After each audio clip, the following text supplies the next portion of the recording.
Welcome back to Livie'S Lovelies, your inspirational craft channel, and I'm your host, Fam the Fabulous. For more ideas, inspiration, swaps, and challenges, click the link in the description below to join our craft community, the Maker Exchange, on Facebook. Welcome back to the Lovely Lab. All right, guys, so today I'm coming to you with a little bit of Happy Mail rack that I've received from our good friend Faith from FAITHFULMESS here on YouTube. Now, if you're not familiar with her channel, there'll be a link below so that you can head over and show her some love and tell her fam said hi. Now, I saw that she had posted on Instagram a lot of envelopes, and she tagged me in the post. And I just thought that she was tagging me to say, hey, girl, take a look. And isn't this cute? And so I liked it, and I think I commented.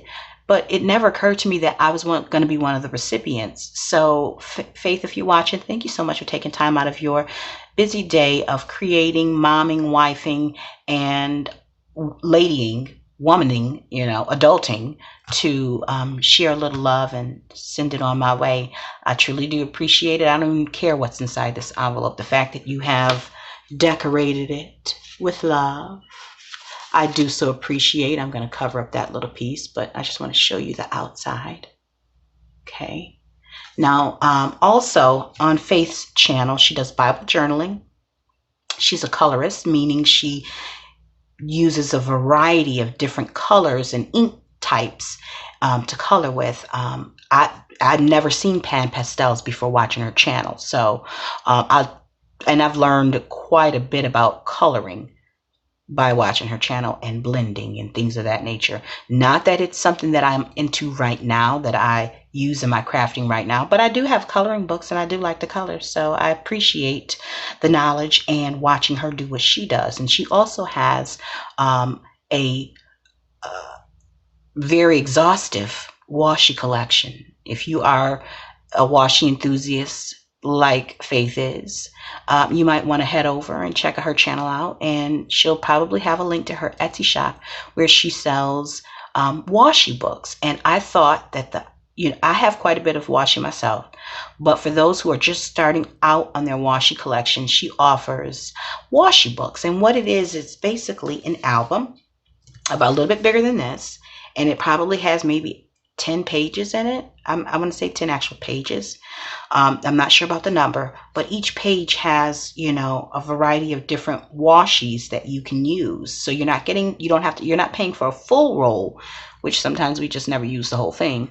Or by the time we get around to it, it's a year or so later and we don't really get our money's worth. But nevertheless, each page has a variety of washi types and sizes on it. And so you have basically a collection in a book, a collection of washi in a book. And so you're not paying for, 80 different rolls while you may be getting 80 different washis that you can use to craft with.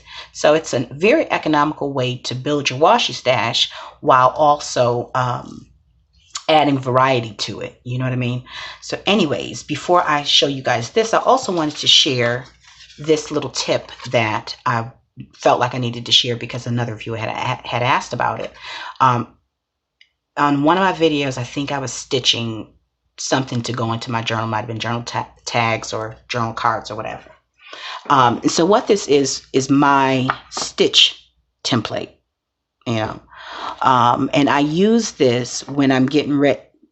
This is just a reference for me. How you have when you get ink in and you do like an ink sampling. What do they call that? Swatch. This is a stitch swatch for me. Okay, so all I did was stitched on a piece of paper, cut that piece of paper out, glued it to this index card for future reference. And the way I document it is I have the number of the stitch and then the width of the stitch and the length of the stitch. So I know that if I want the width to be wider or narrower, I would go down to a 4. If I want the stitch to be longer, if I want this part to be longer, I would go up to a 2. And so, I use this to gauge how I want things to go. Now, quite often I will do a quick test on a piece of fabric or paper before I actually lay it down. But I sometimes just need to see what the stitch is going to look like versus what's actually on the sewing machine, because the sewing machine, it's not really an accurate view of what the stitch looks like when it goes into paper or when it goes into fabric. And by that I mean, let's see if I can get this up here. So this is my sewing machine. That's the stitch guide. So if we look here and we look there, this stitch is this stitch. Let's see. Yeah, this stitch is this stitch. Hope you guys can see that. And so I am better off, and I'm not going to memorize all the stitches and the lengths and the widths, the number combination. So it's best for me to have a starting point and a visual of what this could look like before I even run it through.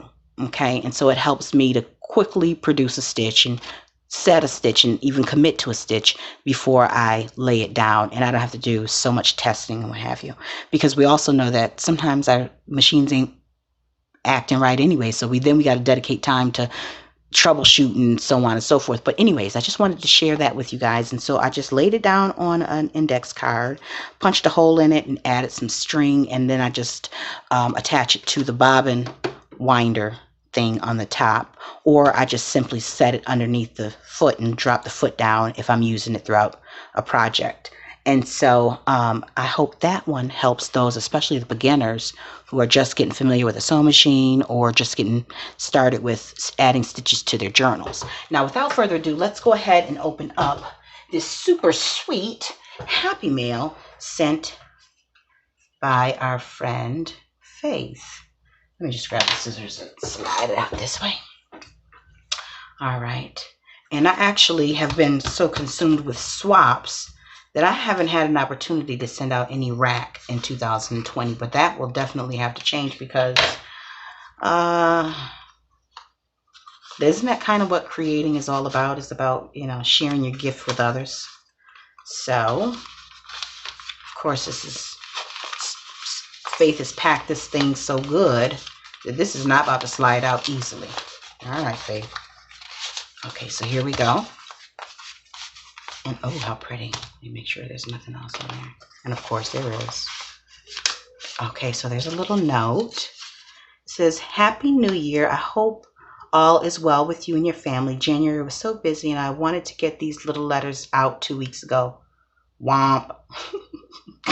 Laugh out loud, but that's life. See you on YouTube. I hope you love the goodies. I will, Faith. I don't care what it is. The fact that you sent it, and you sent it with love in a heart, is what matters. So, but I know that whatever you sent is going to be cute, cute, cute. All right, because I've already used the stuff that you sent in the last Happy Mail, and I've actually added one of your coloring sheets to the last and first full journal that I created. So anyways, this is have a fantastic Valentine's Day. How sweet. How super sweet. Look at this panda.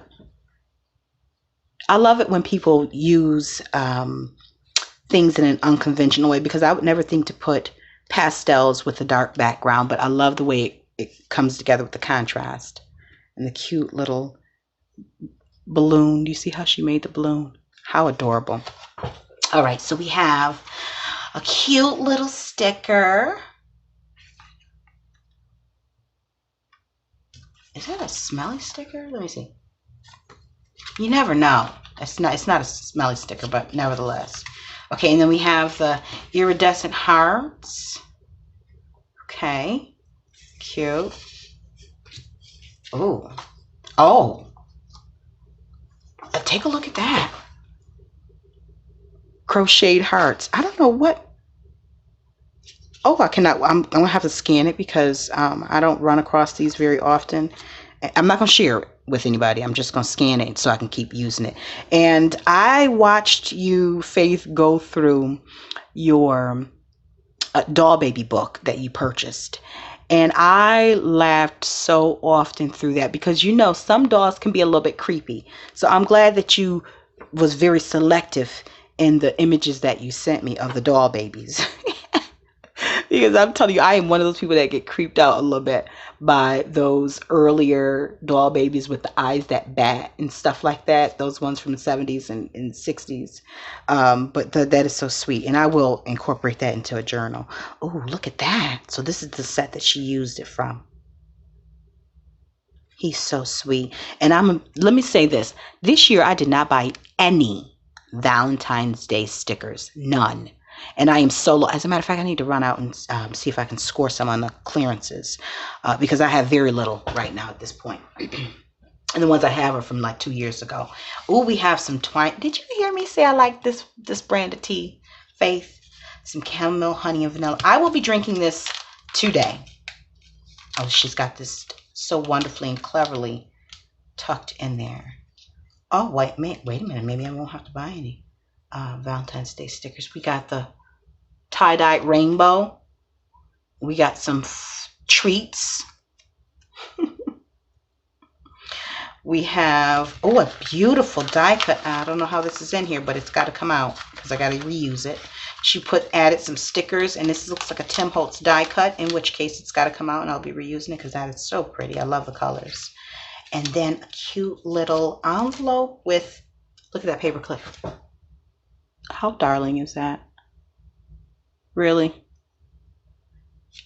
I think I'm going to have to add a little charm to that so it can be slid into a journal. And yeah, stay tuned for that one, Faith.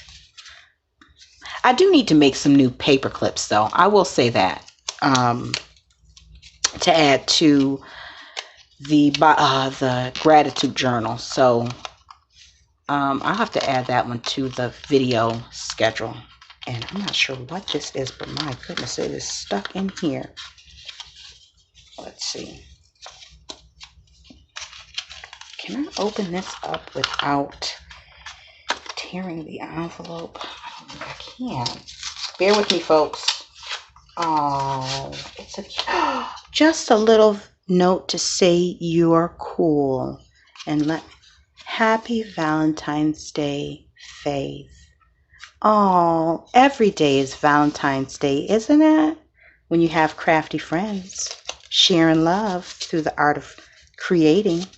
So that is what I received from our sweet, artistic, wonderful Faith from FAITHFULMESS. Faith, thank you so much for taking time out of your day, out of your week, and creating this love package for your friend. And if you, again, there'll be a link below to FAITHFULMESS's channel. You can go ahead, head over there. Don't forget to subscribe to her channel after you subscribe to this one. And I hope you guys are able to utilize that little tip there. Until we're back here again on YouTube, stay encouraged, stay blessed, stay creative and crafting. Bye for now. Oh, wait a minute, one more thing. Did y'all notice that I painted my nails in bubblegum pink? It was so that I wouldn't dishonor whatever was in this rack because my nails were looking a hot mess. Anyways, go on and be great, guys. If you enjoyed this video, go ahead and give it a thumbs up. Hit subscribe to join the crafty community and be sure to click the bell for notifications of new uploads. Thank you so much for watching. Now stay tuned for more from Livie'S Lovelies, your inspirational craft channel. Bye for now.